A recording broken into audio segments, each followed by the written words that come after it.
The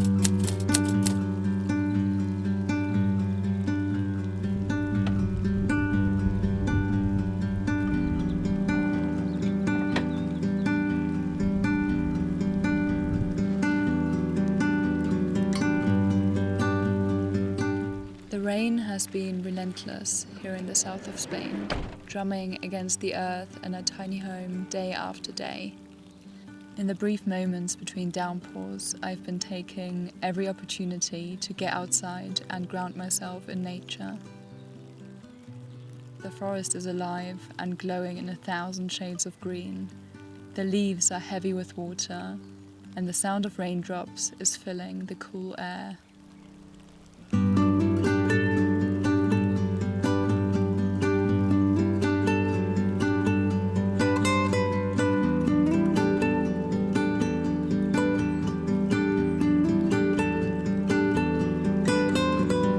If you're new here, hi, I'm Jessica, and I live in my wooden camper van Bilbo with my partner Rissy and our adopted puppy Heidi.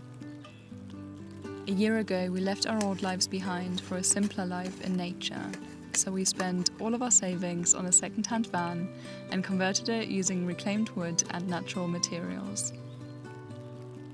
Since then, we've been travelling around Europe in the slow lane to reconnect with nature and grow roots in the wild.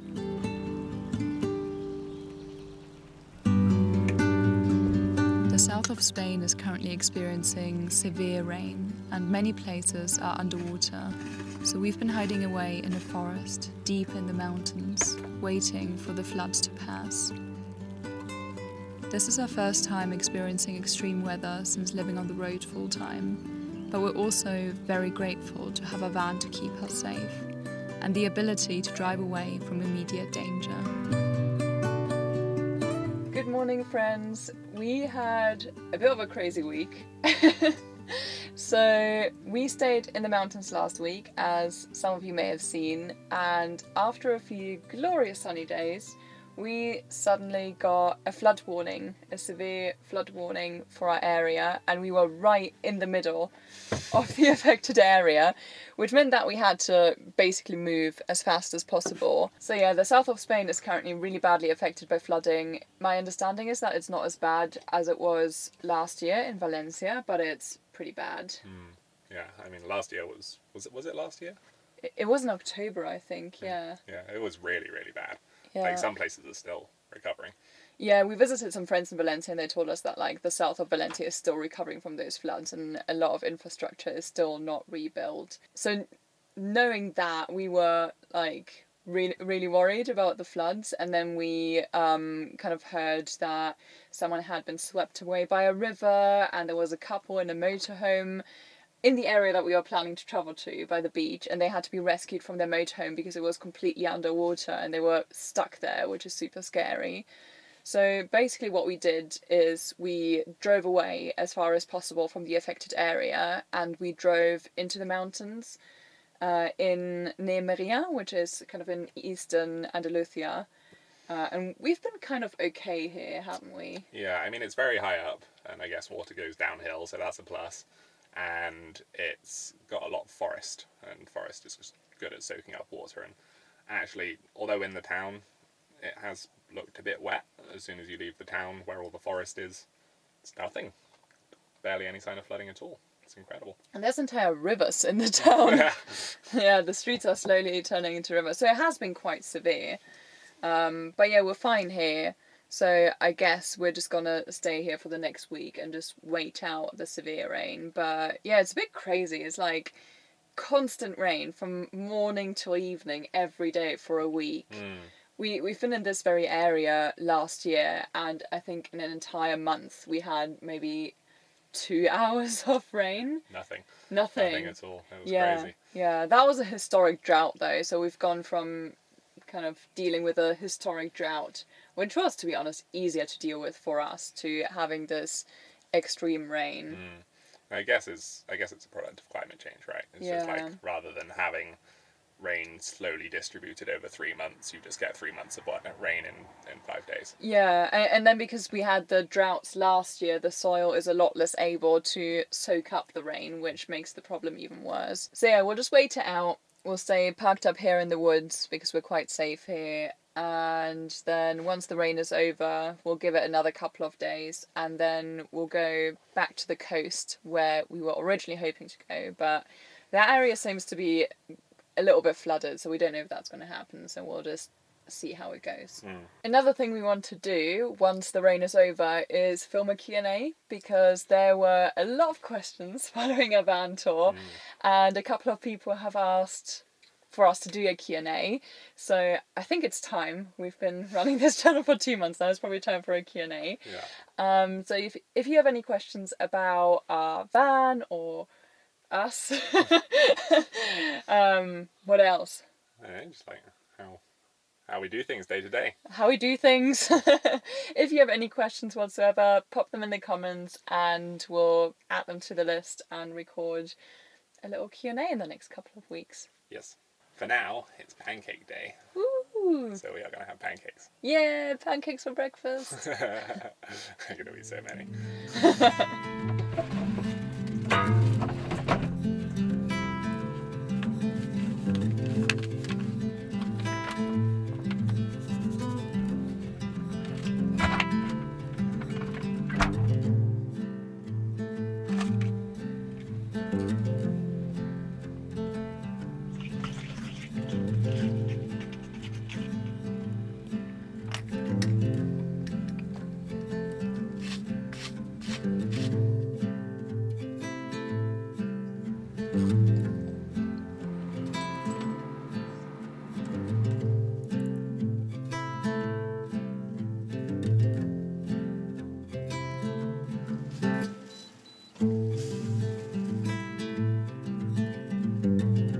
How are they?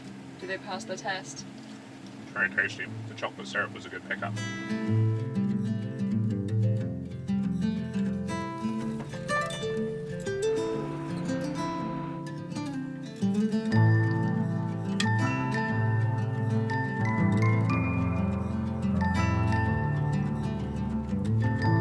On days like this one, we like to mirror the world around us by slowing down and giving our minds some rest. So our days have been filled with reading books, playing cozy video games, and rewatching some of our comfort films.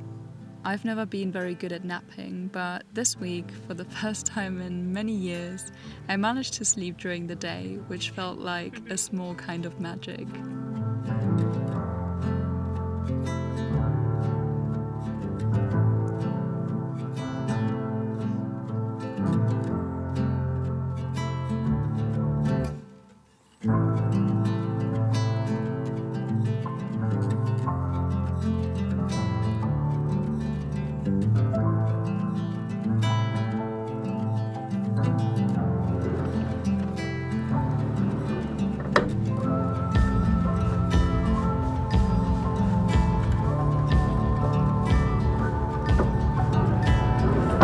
Okay, so it's still raining, but I've been feeling really cooped up inside the van. We've barely been outside for the last 5 days or so. So we decided to go on a hike. We are actually in a hiking area, which is quite nice, and there's lots of really lovely trails nearby. So we found a trail that kind of loops around 3 mountains, and it's about 12 kilometers long, so we should be fine to do that before it gets dark.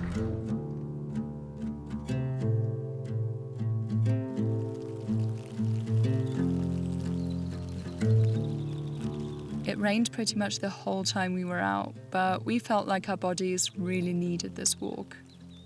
The moody landscapes made us feel like we were walking from Mirkwood into the misty mountains, with towering peaks shrouded in clouds, and the forest endlessly expanding into the distance. It felt like the kind of place where you wouldn't be surprised to stumble upon something enchanted, and in a way, this place does hold its share of magic. According to local folklore, a fisherman once found 2 children in a crystal cradle, a girl and a boy, floating in a nearby river, and he brought them to his wife to raise as their own. As the young children grew up, their older stepbrothers were cruel to them, and the boy and girl often ran away to the riverbank, where they would feed breadcrumbs to the birds. In return, the birds taught them to speak their language. One day, the boy and girl decided to leave and seek their fortunes. When they stopped to rest along the journey, they heard birds gossiping, and one bird said that the king had married the youngest daughter of a tailor, despite heavy opposition from the nobles. One day, the king was forced to go to war, and when he returned, he was told that his wife had given birth to twins who had died. He was also told that his wife, the queen, had gone mad from the loss and had to be moved into a tower in the mountains. But in reality, the twins had not really died, but were taken by the king's nobles who opposed his marriage to the tailor's daughter, and they were thrown into the river in a crystal cradle, which the children recognized from the story of how the fishermen had found them. The bird went on to say that only the bird of truth could convince the king that the children were really his children, and the bird was kept in a castle by a giant who only slept for a quarter of an hour a day. Only a witch could tell the way to the castle, and the bird of truth was surrounded by the birds of ill faith, and only an owl could tell which one was which. Upon hearing this, the siblings went to the city, where a dove directed them to go with the wind, and by following it, they reached the witch's tower, where the witch showed them the way to the giant's castle. Once they arrived at the castle, they heard the owl's cry and asked it for advice. The owl told them to ignore the brightly coloured birds and find the white bird in a quiet corner of the castle. They had a quarter of an hour to do the task, but they succeeded. The nobles who were responsible for abandoning the children tried to prevent the king from learning about them, but when the bird of truth flew to him, he listened. The king at once went to embrace his children, and then all three of them freed his wife, their mother, from the tower. The wicked nobles lost their heads in punishment, and the fisherman and his wife who had raised them were given many riches.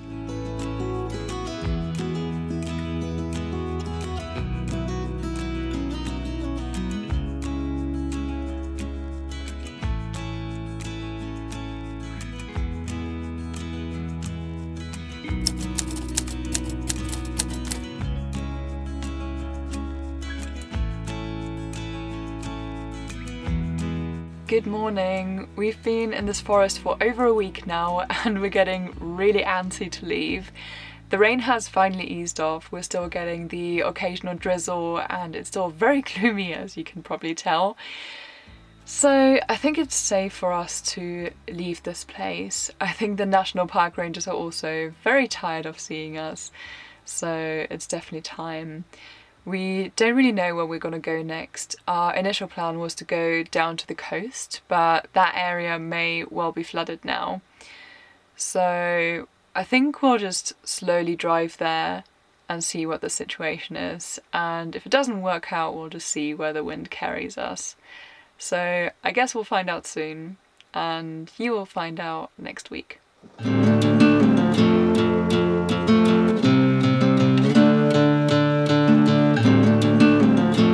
If you enjoyed this video, make sure to leave it a thumbs up, and if you haven't yet, do subscribe for more van life adventures, slow living on the road, and the folklore we encounter on our travels. And if you have any questions for our Q&A, make sure to leave those in the comments as well. We hope you have a lovely week ahead, and we'll see you next time. Take care, bye.